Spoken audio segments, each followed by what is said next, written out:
আচ্ছা, প্রথমটা আমি বলি, যেটা আপনি বলেছেন সেটা সম্বন্ধে তো আমাদের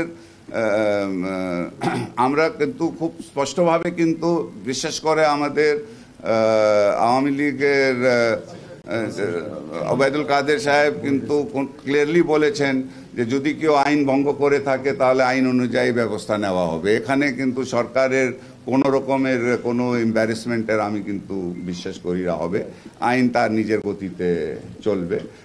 উনি যেটা বলেছেন যে লোকটা যতই ইনফ্লুয়েন্সিয়াল হোক না কেন, সরকার কিন্তু কোনো রকম প্রোটেকশন কাউকে দেওয়া হবে না। তো সেটা তো আমরা এটা বলে ওটা আইন অনুযায়ী আইনের নিজের গতিতে চলবে।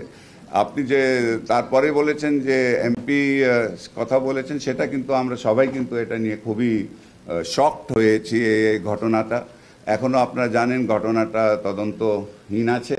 যে তদন্ত শেষ না পাওয়া পর্যন্ত আমার মনে হয় আমার এখন এটার উপরে কমেন্ট করাটা ঠিক হবে না।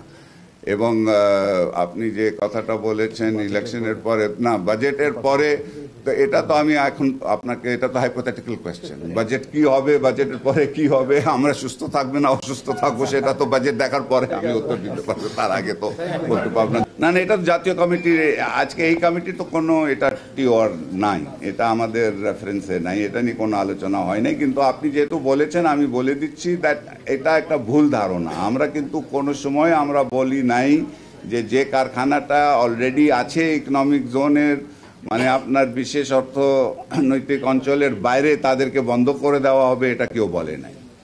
আমরা যেটা বলছি যে যখন আপনার অর্থনৈতিক অঞ্চলগুলি ফুলি অপারেশনাল হয়ে যাবে, তারপরে আমরা বলবো যে যদি নতুন কেউ ইন্ডাস্ট্রি করতে চায় তাহলে আপনার সেই অঞ্চলের বাইরে করতে পারবে না, কিন্তু সেটা একটা পর্যায়ক্রমে হবে, সেটা হচ্ছে।